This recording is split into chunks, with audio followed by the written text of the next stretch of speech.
চট্টগ্রামের বন্দরটিলা এলাকায় নিজ বাসা থেকে 2022 সালের 15 নভেম্বর নিখোঁজ হয় শিশু আয়াত। পরে পিবিআই এর তদন্তে উঠে আসে শিশুটিকে অপহরণ ও হত্যা করে তাদের বাসার ভাড়াটে আবির আলী। গ্রেপ্তারের পর আদালতে দেয়া জবানবন্দিতে আবির জানায়, আয়াতকে শ্বাসরোধ করে হত্যা করা হয়। ঘটনা গোপন করতে মরদেহ 6 টুকরা করে ফেলে দেয় সে।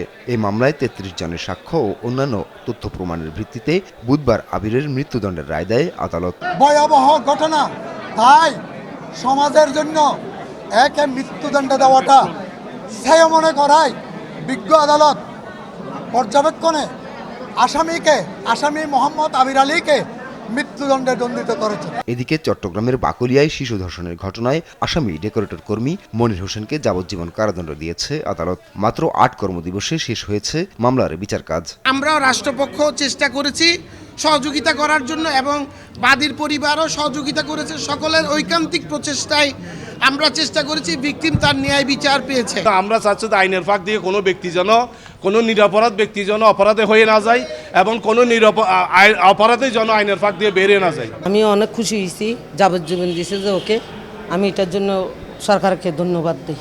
গেল 21 মে নগরীর বাকলিয়ার চেয়ারম্যান ঘাটা এলাকায় এই ধর্ষণের ঘটনা ঘটে। এদিকে নাটোরের গুরুদাসপুরে 2023 সালের আগস্টে 5 বছরের এক শিশুকে ফুসলিয়ে ঘরে ডেকে ধর্ষণের অভিযোগ ওঠে প্রতিবেশী জালাল উদ্দিনের বিরুদ্ধে।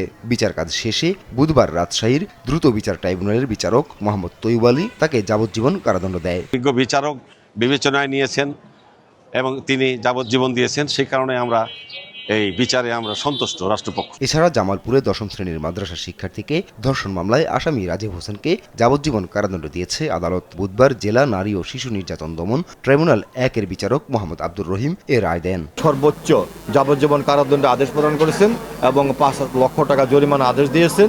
জরিমানা টাকা ভিকটিম প্রাপ্ত হবে।